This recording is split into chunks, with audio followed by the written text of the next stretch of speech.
ఇంత పెద్ద కూటమి కుటుంబంలో ఖచ్చితంగా చిన్న చిన్న తగాదాలు ఉంటాయని మేమే పదే పదే చెప్తా ఉన్నాం. ఎటువంటి చిన్న చిన్న తగాదాలు వచ్చినా, విభేదాలు వచ్చినా వాటన్నిటిని సరి చేసుకుంటూ కూటమిగా ముందుకు వెళతాం. ఖచ్చితంగా మేము కలిసే ఉంటాం. పవన్ కళ్యాణ్ గారు చెప్పినట్టు, గౌరవ నారా చంద్రబాబు నాయుడు గారు చెప్పినట్టు, గౌరవ నారా లోకేష్ గారు చెప్పినట్టు రాబోయే 15 సంవత్సరాలు కూటమిగా కలిసే ముందుకు వెళతాం. ఖచ్చితంగా కార్యకర్తల మనోభావాలు దెబ్బతినకుండా. ఇంకొక విషయం చెప్పాలి మీ ద్వారా అయ్యప్ప గారికి కానీ రాష్ట్ర ప్రజలకు కానీ, కింద పైన నాయకులు కలిసి ఉన్నారు, కింద కార్యకర్తల మధ్య గ్యాప్ ఉందంటా ఉన్నారు. ఖచ్చితంగా ఇంత పెద్ద కుటుంబంలో చిన్న చిన్న గ్యాపులు ఉంటాయి. వాటిని సరి చేస్తూనే మీ అందరి క్వశ్చన్ కి ఒకటే ఆన్సర్ లక్ష్మీనాథ్ గారు. రాబోయే సంస్థాగత ఎన్నికలు ఏ విధంగా తెలుగుదేశం, జనసేన, బీజేపీ కలిసి కింద సంస్థాగత ఎలక్షన్స్ లో పోటీ చేయబోతా ఉన్నాయి.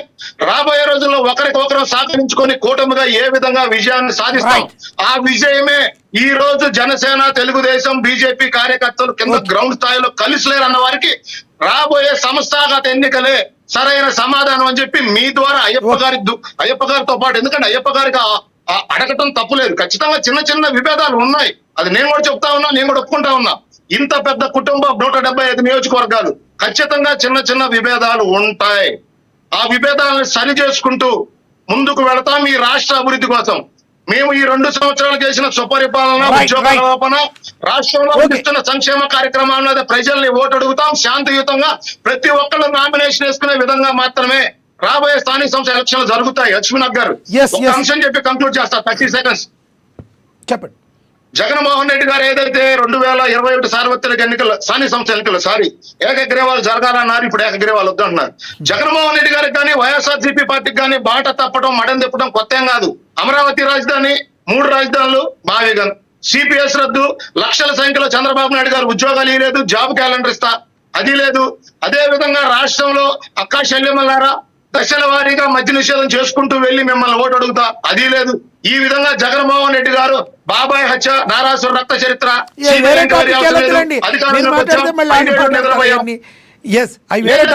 ఎందుకు జగన్మోహన్ రెడ్డి గారు ఎన్నిసార్లు తీసుకుంటాడు, ఎన్ని రకాలుగా ఆంధ్రప్రదేశ్ వాళ్ళని కించపరచాలనో వాళ్ళని అవమానించాలనో కాదు. లక్ష్మణ్ గారు నేను చెప్పినవన్నీ జరిగినవి, నేను ఎక్కడ అబద్ధాలు మాట్లాడలేదు. గుర్తు చేస్తా ఉన్నా. రైట్ రమేష్ గారు మీరు చెప్పేది అజయ్ గారికి ఒక ప్రశ్న వేస్తాను. సమాధానం చెప్తా. సమయం అయిపోయింది. ఎస్ రమేష్ గారు ఏంటంటారు? లక్ష్మీనాథ్ గారు ఒకే ఒక్క మాట చెప్పండి. స్వయంగా ప్రధానమంత్రి మోడీ గారి చేతే యూ టర్న్ బాబు అని అనిపించుకున్నది చంద్రబాబు నాయుడు గారు. జగన్మోహన్ రెడ్డి గారు కాదని. అయ్యప్ప గారు ఏంటి? ఎస్ సార్ అర్థమైంది. అయ్యప్ప గారు ఏంటి?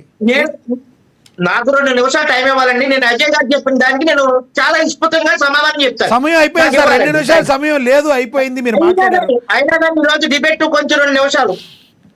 నేను ప్రతి డిబేట్ లో గ్యాప్ ని ఫుల్ఫిల్ చేయాలి,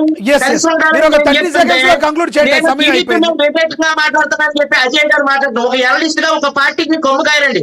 వాస్తవాన్ని ప్రజలకి, ప్రభుత్వానికి వారధిగా ఉంటూ అక్కడ ఉండేటువంటి సమస్యలు ప్రభుత్వం తీసుకెళ్ళడమే ఒక ఎనలిస్ట్ విషయం అండి. మీరు ఇంకో మాట చెప్పారు, అల్టిమేట్ గా చంద్రబాబు నాయుడు గారికి చిత్తశుద్ధి ఉందన్నారు, జగన్మోహన్ రెడ్డి గారికి చిత్తశుద్ధి ఉందని చెప్పి కాపుల పట్ల ఈ 2 పార్టీలు చెప్తానండి. వీళ్ళు కేవలం కాపులకి హైదరాబాద్ లో వాడుకుంటారు తప్ప ఏనాడు కూడా వీళ్ళ కాపులకి చేసింది ఏమీ లేదండి.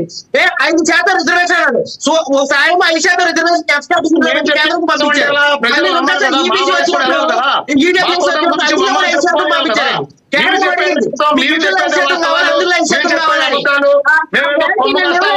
అంటే మీరు ఎవరిని తొమ్మిదిస్తా ఉన్నారు, మీరు ఏ విధంగా మాట్లాడుతూ ఉన్నారు, మీరు ఏ స్టేట్ తీసుకుంటారు,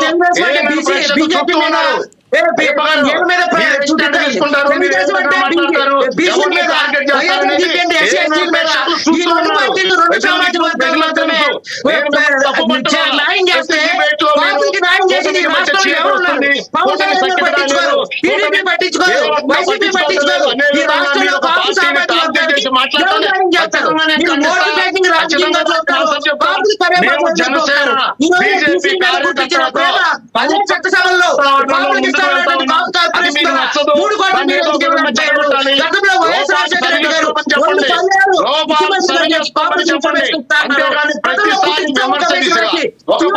టార్గెట్ చేస్తూ అటువంటి ఇక్కడ ఏదో చంద్రబాబు నాయుడు జనసేన గారు తెలుగుదేశం పార్టీ టార్గెట్ చేస్తున్నారు ఆలోచించగా ప్రజలను నమ్మించేదానికి మీరు ప్రయత్నిస్తే నేను ఖచ్చితంగా ఖండిస్తా.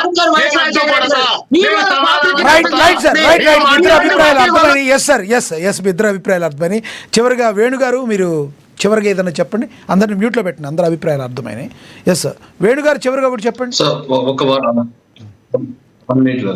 సార్ ఇప్పుడు కూటమి ఏదైతే ఆ కూటమి ఐకమత్యంతో లేదు, కూటమి ఐకమత్యంతో లేదనేసి వైఎస్ఆర్ గారి విశ్లేషకులుగా గాని పదే విమర్శిస్తున్నారు. ఒక తల్లి కడుపులో పుట్టిన అన్నదమ్ములే ఐకమత్యం గురించి మాట్లాడితే ఏ విధంగా ఉంటది, వాళ్ళలోనే గ్యాప్ ఉంటది. అలాంటిది వైఎస్ఆర్సీపీ పార్టీలో నేనే చూశాను. ఒక ఎమ్మెల్యే అంటే ఒక ఎమ్మెల్యేకి పడదు, ఒక నాయకుడు అంటే ఇంకొక నాయకుడికి పడదు. లోపల కుట్రలు కుతంత్రాలు, వాళ్ళు ఏ విధంగా లాగాలి, వాళ్ళు ఏ విధంగా అందుకనే కదా వాళ్ళందరూ 11కు పడిపోయారు. రేపు పొద్దున మీరు కూడా 10కి పడిపోతారా? అది సార్ వైసీపీని మీరు ఉదాహరణగా తీసుకుంటున్నారు. నగిర్లో రోజా గారు ఓడిపోవడం కారణం కూడా వైసీపీనే సార్. నగిర్లో వైసీపీనే